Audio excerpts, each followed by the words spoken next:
Bugünkü dərsimizdə dünya ölkələrinin qruplaşdırmaq, inkişaf etmiş, inkişafda olan ölkələr mövzusundan tanış olacağıq. Dünya ölkələri əsasən adam başına düşən gəlirə görə, təhsil səviyyəsinə görə, alıcılıq səviyyəsinə görə, orta ömrünə görə əsas 2 yerə bölünürlər.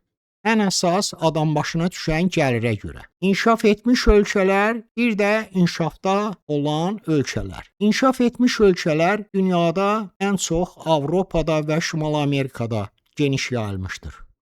İnkişaf etmiş ölkələr özü 5 qrupa bölünür. Birincisi böyük 7-lər. Böyük 7-lərə ABŞ, Kanada, Britaniya, Fransa, İtaliya, Almaniya və Yaponiya daxildir. Bunlar böyük 7-lər qrupuna aiddir. İkincisi Avropanın kiçik kapitalist ölkələri Norveçdir, İsveçdir, Danimarkadır. Bunlar Avropanın kiçik kapitalist ölkələri qrupuna aiddir. Üçüncüsü orta səviyyəli inkişaf etmiş ölkələr.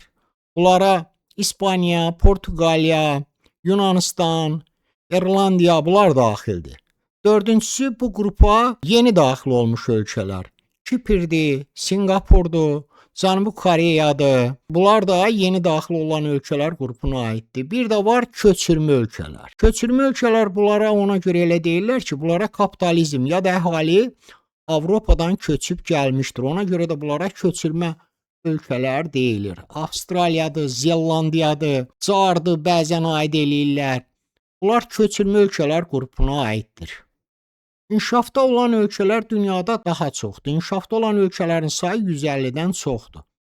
İnkişafda olan ölkələr əsasən Asiya, Afrika, Latın Amerikası regionunda geniş yayılmışdır. İnkişafda olan ölkələr özləri 6 qrupa bölünür.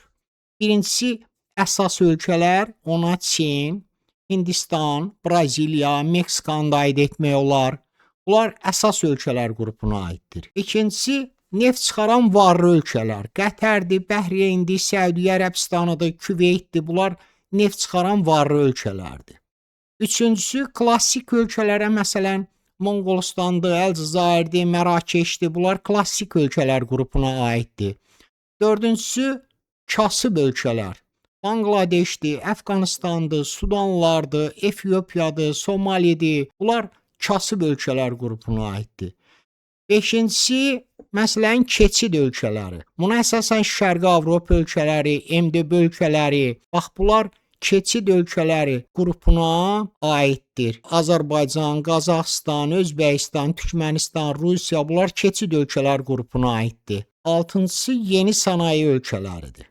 Bunlar son 10 illiklər ərzində sənayelerini yenidən qruplar, müxtəlif məhsullar istehsalına görə fərqlənirlər. Ona görə də bunlara yeni sənaye ölkələri deyirlər. Belə ölkələrə İndoneziya, Malayziya, Tayland, Çilini göstərmək olar, Türkiyəni göstərmək olar. Bax, bunlar yeni sənaye ölkələridir. Qeyd eləmək lazımdır ki, dünyada bir qrup ölkələr də var ki, bunlar sosialist ölkələrdir. Sosialist ölkələrində bütün mülkiyyət əsasən dövlətin əlində cəmlənmişdir.